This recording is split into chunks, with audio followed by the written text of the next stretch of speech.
नमस्कार, TV9 मराठीमध्ये आपल्या सगळ्यांचं स्वागत। मी निखिला। महत्त्वाची बातमी, मुंबईतलं आंदोलन सगळ्यात मोठं आणि शक्यतो शेवटचं आंदोलन असेल। मनोज जरांगे यांनी मुंबईतल्या आंदोलनाचा प्लॅन सांगितलेला आहे।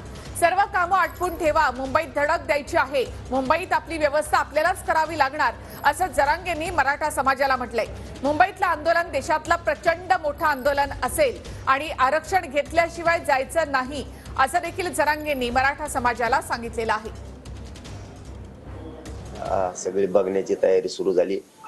रूट आपला कसा राहणार आहे, आंतरवाली ते मुंबई हा सुद्धा फायनल होणार आहे। आता शक्यता अशी आहे की आपण 6वा दौरा सुद्धा टाकण्याच्या तयारीत आहेत, परंतु बघूया त्याचं मागापुढं होऊ शकतं, होईलच असं नाही, परंतु खूप लोकांचा आग्रह असल्यामुळं एका दिवस टाकण्याची शक्यता आहे।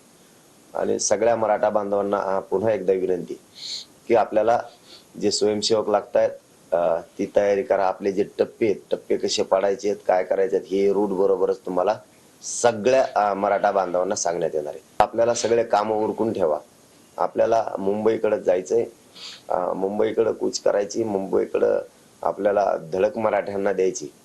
मिळेल त्या वाहनानं ते वाहनं घेऊन यायच्यात, आपल्या त्यामध्ये सगळ्या वस्तू ठेवायच्यात। काय काय वस्तू ठेवायच्यात हे तुम्ही ठरवा, आम्ही सांगणार आहेत तुम्हाला जाहीरपणानं कोणची गाडी घ्यायची।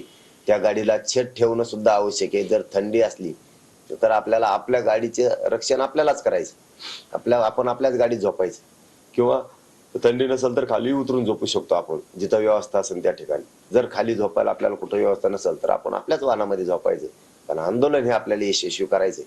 इतक्या शांततेनं चांगली तयारी करायची। परंतु पुन्हा एकदा सांगतो, हे देशातलं शांततेचं प्रचंड मोठं आंदोलन असणार आहे।